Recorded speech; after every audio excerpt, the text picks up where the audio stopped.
Hello dears. അപ്പം നമ്മൾ ഈ എല്ലും കപ്പയൊക്കെ കഴിച്ചിട്ടുണ്ടെങ്കിലും ആദ്യമായിട്ടാണ് കേട്ടോ ചക്കയും എല്ലും കഴിക്കണത്. ഇതിന് പേരെന്താണെന്നൊന്നും അറിയില്ല. ഒരു ദിവസം ഇങ്ങനെ യൂട്യൂബ് ഷോർട്സിൽ കണ്ടതാണ് നമ്മൾ ചക്കേൻ്റെ കൂടെ ബീഫ് വെച്ചിട്ട് വെക്കണത്. അപ്പോൾ നമ്മൾ എല്ലും കപ്പ ഉണ്ടാക്കണ ഒരു പാറ്റേണിൽ ചക്ക വെച്ചിട്ട് ഉണ്ടാക്കിയാൽ എങ്ങനെ ഉണ്ടാവും വിചാരിച്ച് ഉണ്ടാക്കി നോക്കിയാൽ ഒന്നും പറയാനില്ല. കിടില റെസിപ്പിയാണ്. നമ്മളെ നൊസ്റ്റാൾജിക് വിഭവം പോലെ തന്നെ എല്ലും കപ്പയെ പോലെ തന്നെ അടിപൊളിയാണ് കേട്ടോ. അപ്പോൾ നമുക്ക് വേഗം റെസിപ്പിയിലോട്ട് പോകാം. അതിന് വേണ്ടിയിട്ട് കുറച്ച് ബീഫിൻ്റെ എല്ലും കുറച്ച് മീറ്റുള്ള ഭാഗങ്ങളൊക്കെ എടുത്തിട്ടുണ്ട്. നന്നായിട്ട് വാഷ് ചെയ്തിട്ട് എടുക്കുന്നുണ്ട് കേട്ടോ. പിന്നെ നമ്മൾ ഇതിലേക്ക് കപ്പക്ക് പകരം ചക്കയാണ്, പച്ച ചക്കയാണ് കേട്ടോ. അത് ഇത്തിരി മധുരമുള്ളതായാലും ഓക്കെയാണ്, അതും ഒന്നുകൂടിയും ടേസ്റ്റാണ്. എൻ്റെ കയ്യിലുള്ളത് ഓൾറെഡി അരിഞ്ഞൊക്കെ വെച്ച് കൊടുത്തയച്ചിട്ടുള്ള ചക്കയാണ് കേട്ടോ. ഈ എല്ല് 1 കിലോനോളം ഉണ്ടാകും. കറക്റ്റ് എനിക്കറിയില്ല, ഞാനൊരു ഊഹം പറഞ്ഞതാണ്. അത് നമ്മൾ വാഷ് ചെയ്തത് നമ്മൾ കുക്കറിലോട്ട് ഇട്ട് കൊടുത്തിട്ടുണ്ട് കേട്ടോ. എന്നിട്ട് നമുക്ക് ഓരോ ഇൻഗ്രീഡിയൻസും ഇടാം. കുറച്ച് ജിഞ്ചർ ഗാർലിക് പേസ്റ്റ്, ഒന്നിനൊരു കണക്കില്ല, ഒക്കെ കൈ കൊണ്ട് ഇങ്ങനെ ഇടാണ് കേട്ടോ. എല്ലാവരും അങ്ങനെ തന്നെ ആവൂലേ, സ്പൂൺ കണക്കിലൊന്നും ഞാനൊരു സാധനം ഇടലില്ല. ഇനി വേണമെങ്കിൽ ഡിസ്ക്രിപ്ഷനിൽ കൊടുക്കാം, നിങ്ങൾ ചോദിച്ചാൽ മതി കേട്ടോ. കറക്റ്റ് വേണമെന്നുണ്ടെങ്കിൽ. പിന്നെ കറി ലീവ്സ് ഇട്ട് കൊടുത്തിട്ടുണ്ട്. അത് നമ്മുടെ വീട്ടിലുണ്ടായതായതുകൊണ്ട് ധൈര്യമായിട്ട് കുറച്ച് അധികം ഇട്ട് കൊടുക്കുന്നുണ്ട് കേട്ടോ. പിന്നെ നമ്മൾ പെരിഞ്ജീരകമാണ് ഇട്ട് കൊടുത്തത്. ഏകദേശം 1 ടീസ്പൂണൊക്കെ ഇട്ട് കൊടുത്തിട്ടുണ്ടാകും. അതിനുശേഷം മല്ലിപ്പൊടി അത്യാവശ്യം കൂടുതൽ ഇട്ട് കൊടുക്കുക. നമ്മൾ ബീഫ് വെക്കുമ്പോൾ എല്ലാവർക്കും അറിയണ പോലെ തന്നെ അത്യാവശ്യം നല്ലോണം മല്ലി വേണം. കൂടാണ്ട് ഇനി നമ്മൾ ഇതിലേക്ക് ചക്ക കൂടി വരാനുണ്ട്. അപ്പോൾ അതുകൂടി കണ്ടിട്ടുള്ള മസാലാസ് നമ്മൾ ആഡ് ചെയ്യണം കേട്ടോ. അപ്പോൾ മല്ലിപ്പൊടി ഇട്ട ശേഷം 1 ടീസ്പൂണ് മുഴുവനായിട്ടും മഞ്ഞൾപ്പൊടി ഇട്ട് കൊടുക്കുന്നുണ്ട്. ഞാൻ ഈ ചക്ക വേവിക്കാൻ സെപ്പറേറ്റ് അല്ല, ഇതിൽ തന്നെ ഇട്ട് വേവിക്കുക എന്നുള്ള പ്ലാനാണ്. മുളക് പൊടി ഇതുപോലെ എരിവിനനുസരിച്ച് ഇട്ട് കൊടുക്കുക. ഞാനൊരു 1.5 ടീസ്പൂണോളം ഇട്ട് കൊടുക്കുന്നുണ്ട്. പിന്നെ ലാസ്റ്റായിട്ട് നമ്മൾ കുറച്ച് ഉലുവാപ്പൊടി ഇട്ട് കൊടുത്തിട്ട് ഉപ്പ് കൂടി ഇട്ട് കൊടുക്കുന്നുണ്ട് കേട്ടോ.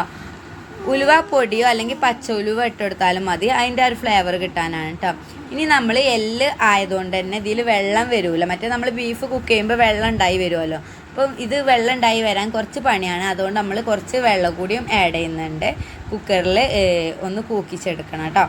അപ്പം ഇത് നന്നായിട്ട് കൈകൊണ്ട് മിക്സ് ചെയ്യുക, ആ ഒരു നാടൻ ഫ്ലേവർ കിട്ടാൻ. സത്യത്തിൽ ഇത് പുറത്ത് അടുപ്പിൽ വെച്ചൊക്കെ കുക്ക് ചെയ്യണം, പക്ഷെ നമുക്ക് ടൈം ഇല്ല. ഈ എല്ലൊക്കെ വെന്ത് കിട്ടുമ്പോഴേക്ക് നല്ല ടൈം കിട്ടും. അപ്പം ഞാൻ ഇത് ഇങ്ങനെ നന്നായിട്ട് മിക്സ് ചെയ്ത് ഒക്കെ കറക്റ്റാക്കിയിട്ട് നമ്മൾ ആ അടപ്പ് അടച്ചിട്ട് അടുപ്പിൽ വെച്ച് ഒരു 4 വിസിലടിച്ച ശേഷം ഒരു 10 മിനിറ്റ് ലോ ഫ്ലെയിമിൽ കൂടി വെച്ചപ്പോൾ കറക്റ്റ് വേവായിട്ട് കിട്ടിയിട്ടോ. അപ്പം ഇതിൽ കുറച്ച് നെയ്യിൻ്റെയും ബീഫിൻ്റെയും ഒക്കെ പീസസ് ഉണ്ടായിരുന്നു. ഇതാണ് ഞാൻ പറഞ്ഞ എടുത്ത് വെച്ചിട്ടുള്ള ചക്ക.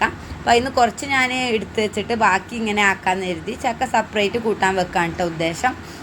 അപ്പം അരിഞ്ഞ് കിട്ടിയതുകൊണ്ട് തന്നെ എളുപ്പ പണിയാണ്. ഇതൊന്ന് വെന്ത് കിട്ടിയ ബീഫിലോട്ട് ഇട്ട് കൊടുത്താൽ മതി. പിന്നെ നമുക്ക് എന്തെങ്കിലും മസാല പൊടികൾ കുറവുണ്ട് നിങ്ങൾക്ക് അത് മിക്സ് ചെയ്ത് തോന്നുകയാണെങ്കിൽ മാത്രം അത് ഇട്ട് കൊടുക്കാം. ആവശ്യത്തിന് ഉപ്പും ആക്കി കൊടുക്കാം കേട്ടോ.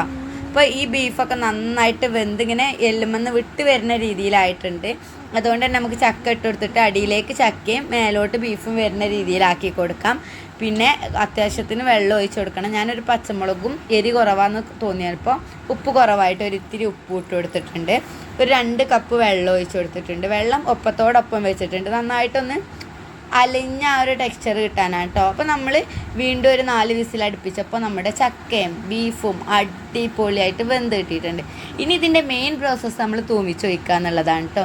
ഇത് ജസ്റ്റ് ഇങ്ങനെ ഇളക്കി നന്നായിട്ടൊരു പേസ്റ്റ് രൂപത്തിലാക്കിയിട്ടില്ലെങ്കിലും ജസ്റ്റ് ഒരു തിക്ക് ഗ്രേവി ആക്കിയിട്ട് വരണം. ഇനി നമ്മൾ തൂമിച്ച് വയ്ക്കാനും വേണ്ടിയിട്ട് ചീരുള്ളിയും വെളുത്തുള്ളിയാണ് ഇട്ട് എടുക്കുന്നത്. അത് നല്ല വെളിച്ചെണ്ണയിൽ ഇട്ടിട്ട് നമ്മൾ മൊരിച്ചെടുക്കുന്നുണ്ട്. കുറച്ച് കറിവേപ്പില കൂടി ഇട്ടിട്ട് ബ്രൗൺ നിറയാവുമ്പോൾ നമ്മൾ ഈ ഒരു റെസിപ്പിയിലോട്ട് നമ്മൾ തയ്യാറാക്കിയിട്ടുള്ള മിക്സിലോട്ട് ഇട്ട് കൊടുക്കുകയാണ് കേട്ടോ. അതിന് ശേഷം നമ്മൾ എല്ലായിടത്തേക്കും ഈ ഒരു ഉള്ളി എത്തുന്ന രീതിയിൽ മിക്സാക്കി കൊടുക്കുന്നുണ്ട്. പിന്നെ ഒരു കാര്യം ശ്രദ്ധിക്കാം, മല്ലിയിലുണ്ടെങ്കിൽ നമുക്ക് ഈ മൂപ്പിച്ച എണ്ണയിലോട്ട് ഇട്ട് കൊടുത്താൽ മതി. എനിക്ക് ടൈമില്ലാത്തതുകൊണ്ട് ഞാൻ പെട്ടെന്ന് ചെയ്തെടുത്തതാണ് കേട്ടോ. അപ്പോൾ ഇത്രയേ ഉള്ളായിരുന്നു നമ്മുടെ ഒരു സിമ്പിളായിട്ടുള്ള റെസിപ്പിയാണ്. എന്നാൽ നൊസ്റ്റാൾജിക് ആയിട്ടുള്ള അടിപൊളി ഫ്ലേവറുമാണ്. നിങ്ങൾ തയ്യാറാക്കി നോക്കാത്തവർ എന്തായിട്ടും ഒന്ന് തയ്യാറാക്കി നോക്കി കഴിച്ചു നോക്കുക. ഈ ഒരു കൂട്ടാൻ ടൈപ്പ് സാധനങ്ങളൊക്കെ ഇഷ്ടമുള്ള ആൾക്കാർക്ക് എന്തായാലും പറ്റും കേട്ടോ.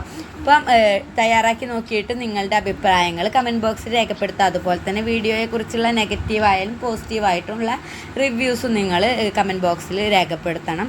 അപ്പം ഈ ഒരു റെസിപ്പി ഇഷ്ടമായെന്ന് കരുതുന്നു. ഇഷ്ടപ്പെട്ടാൽ ലൈക്ക് ചെയ്യുക, ഇഷ്ടപ്പെട്ടില്ലെങ്കിൽ ഡിസ്ലൈക്ക് ചെയ്യുക. ചാനൽ സബ്സ്ക്രൈബ് ചെയ്യാത്തവർ പ്ലീസ് ഒന്ന് സബ്സ്ക്രൈബ് ചെയ്യുക. അപ്പം നാളെ ഒരു നല്ല വീഡിയോ ആയിട്ട് കാണാം. ബൈ.